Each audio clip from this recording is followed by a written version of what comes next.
And I want to expand tonight on how the GMAP principles, based on those 4 outcomes of influence, relevance, value and trust, map on so well to our own approach at Newton in terms of how we analyse companies. Or perhaps our approach maps onto yours, to be honest. I wasn't quite sure how to phrase that one. I've been at Newton for over 20 years, and colleagues who've been there for over 30 confirmed that the approach that we have today actually stretches back all that time. And the starting point of our investment philosophy is the premise that judgment is absolutely key. If we're going to have even a chance of achieving our aim of delivering consistent added value to our clients' portfolios.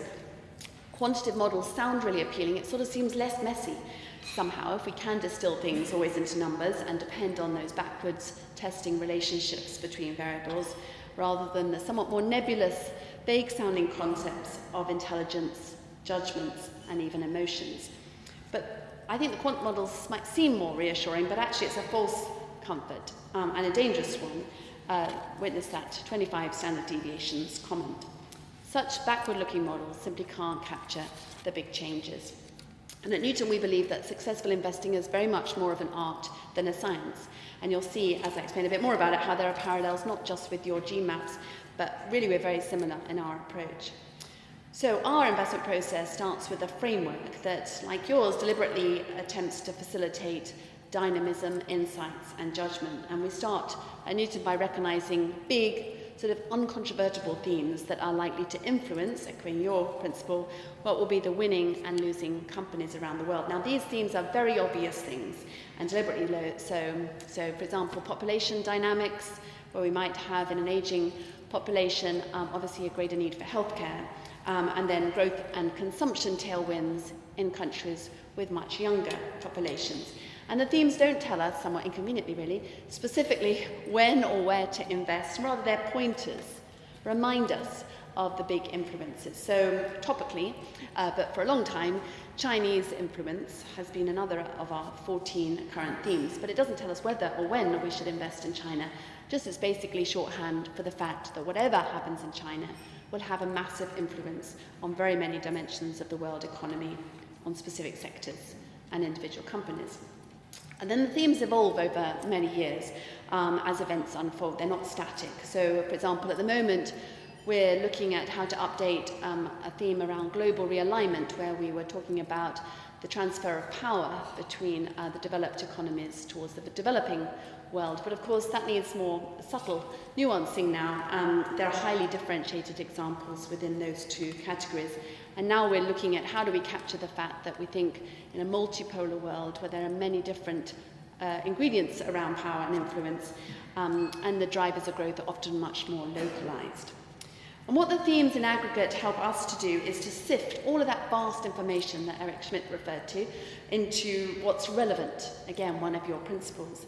So our career analysts, who typically come from an accountancy background or an industry background, they don't try to analyse the 7,500 or so companies in the 47 countries that are included in the FTSE World Index. I mean, they couldn't. What they really focus on from these tailwinds and headwinds that the themes guide us to is maybe tens of companies in their sector. And then, of course, the security valuation process that's set in the context of these themes is, again, very values, very judgment-based. And, of course, we analyse companies using the conventional financial ratios. That's a necessary basis, but not a sufficient one for making investment decisions when we're trying to add value to what's already in the price. Now, one obvious additional factor is obviously that we feel we must get to know the management of a company. And as you describe in the influence quadrant of your 4 principles, what we want to explore is relevant, insightful information about not just the company's strategy, but also the mindset of both the management and the board, the culture, the governance, and the company's approach to its human capital. And I want to expand on each of those issues in a moment. Newton believes very strongly that responsibly managed companies are the ones that are best placed to achieve a sustainable competitive advantage and produce long-term growth. It's not nice to have or box ticking, but again, it's a principle guiding our thought process. And integrated reporting is the only way. I love the title of an email I got last week from Business in the Community, which was titled, CSR is Dead, Long Live Responsible Business. Culture, of course, is integral to whether a business is managed responsibly or not. Volkswagen's recent travails, of course, show us rather dramatically that if it's not a good culture, that can be a very key determinant of future value.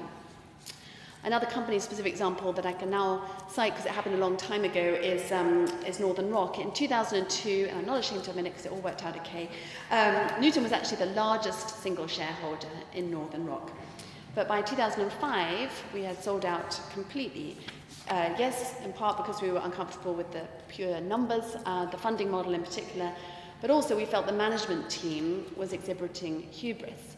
Now, of course, we weren't predicting the ultimate decline of the company. We probably should have told somebody if we thought we were, but we were concerned enough to move from being the biggest holder to an absolutely zero weighting.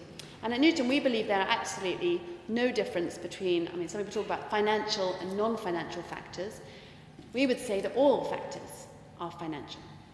It's just that some information can be analysed in terms of numbers today, and other information demands a more subjective perspective.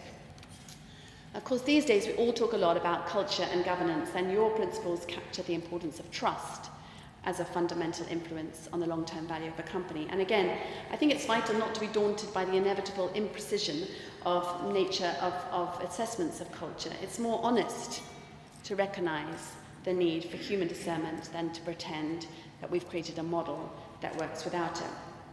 Now at Newton, again, we recognise there's no point having governance tacked on as a side issue when it comes to evaluating opportunities and risks. It can make all the difference of whether something is an opportunity or a risk.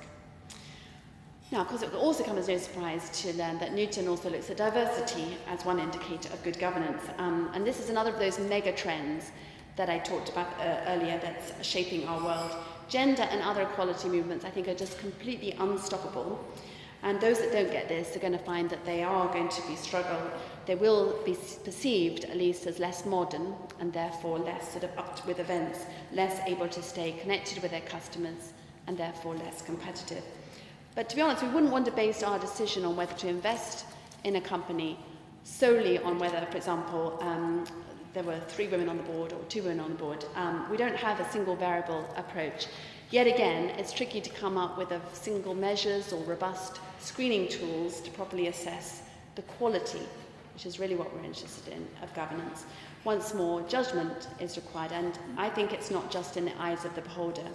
A company that thinks very carefully about what it needs to be well governed is far more impressive in that respect than one that on the face of it ticks all the boxes. I spent some time recently with the chairman of a FTSE company the other day, and he's actually got a very small board.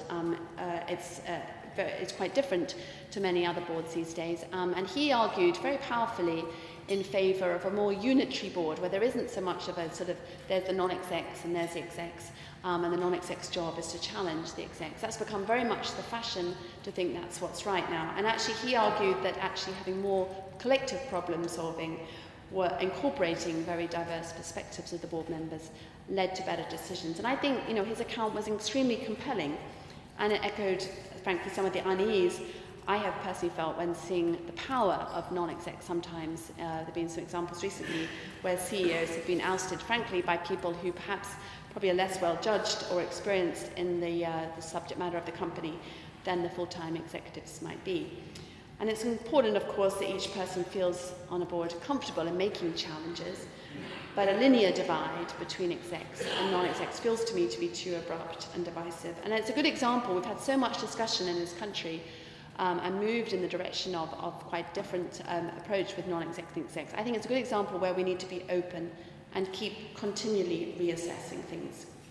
I spent some time recently with an expert on behavioural dynamics of groups, and actually he shed some light for me on how to get the best out of a group. This was sort of helping me manage teams at work, actually. And it's not obvious stuff until you actually learn about it, and then it all seems to make sense. Most importantly, he convinced me that a group is only effective if the chair is actually able to extract previously unshared information from all the members. It's no good if we just meet in the room and agree with each other, of course. But it is important, in this case, when we as investors meet with the chairman of the board, that sort of thing is the kind of thing we can now explore with the chairman in terms of how they actually run the board and get a sense of the degree to which they've really thought about these things. Now, much of what I've described that shows to move forward, to apply your principles, it involves at least a two-way, if not a three or four-way discussion, or a two-way street. I mean, if investors are not sensitive to these issues, any amount of effort by companies and their accountants is not going to really be understood or make an impact. And the framework just becomes theoretical, and vice versa. You emphasise stewardship as a vital aspect of developing a virtuous circle and improving trust. And for me, this summarises how we can now keep working through some of the more difficult concepts. Miriam touched on inclusion and diversity, and I believe we need to be inclusive, obviously, in our approach to both people and information gathering at different points in the chain. If we all take our responsibilities as stewards of our clients' interests and assets seriously, we can create a much more powerful approach towards putting the principles in action than any one party can do, which is one of the reasons why I was so pleased to come and talk tonight. And I've certainly learned through the experience of founding and leading the 30% Club for 5 years that joined up efforts towards a common goal, even if the various actors inevitably play quite different roles, can really accelerate change. And it's also taught me, frankly, that if something is quite difficult, it doesn't mean that you shouldn't try to fix it. In fact, the hardest battles can ultimately be the most exciting. To be honest, the 30% Club story is much more than about putting a few more women on corporate boards. In fact, that's been just the beginning. It's much more about creating sustainable change, not just for women, but for all of us, so that there is a more inclusive environment and different perspectives are valued, so that then we have better businesses and a better society. And it's really become about how to change things beyond gender and beyond the boardroom. Now that in turn, and this is my last point I'm glad to hear, requires more emphasis on how companies manage and value their talent. And I want to conclude by just spending a couple of minutes on this issue, because I think that presents challenges as far as financial reporting concerns. But it's a great example that I would urge us to not shirk away from, just because it's quite difficult to neatly solve for. Of course, most companies that I've ever come across would like to say that their talent is their greatest asset, and they invest significantly in that talent. But there isn't really a framework for reporting on the value of that talent, and it makes it difficult for everyone, including investors, to assess this really vital aspect of a company's future prospects. And I think the gap means that companies are also less motivated to sort of finish the job of developing a really inclusive approach to talent. It can feel less significant than it could, and I think should do, when they report to the street or the investor community. Now, I've been curious about human capital reporting for a little while, but earlier this year I became more intensively involved when I was asked to comment on the Valuing Your Talent report that you at CIMA published as part of a consortium. And while this issue definitely feels like one that's difficult to solve for, like gender equality initiatives, there have already been very many efforts by a number of people to think quite carefully about what could be done to move the issue forward. And we've been working on a project at the Investment Association to try and bring together many of those already working on this issue, with the goal of moving forward from talk to actions, and hopefully from actions then to real results. In a month's time, we're hosting a seminar at the London Stock Exchange, and we'll hear from quite a wide range of voices: academics, those who've helped to develop a framework already, and your own Tony Mannering, who's leading the Valuing Your Talent work. And importantly, we'll be hearing from a number of companies who've taken this issue seriously already. And I'm frankly quite excited about the potential for a breakthrough that would make us all able to progress on this difficult issue, and it would reflect your principles. So I love the fact that human capital reporting might not sound the most exciting thing, but it's really important, and it could help bring our collective efforts around inclusion together and help us to progress traditional accounting and valuation methodologies to better reflect today's knowledge-based economy. It's likely to be, I think, a great, powerful illustration of how judgment-based principles can be applied to improve the linkages and outcomes for all stakeholders. And yes, it's difficult, but I think it's going to be very exciting. Thank you. And so I would very much like to thank Helena for her keynote address. It was absolutely fascinating, and very much appreciate your insights. And also on behalf of CIMA, I would like to award to Helena an honorary fellowship. So again, if you could join in a round of applause to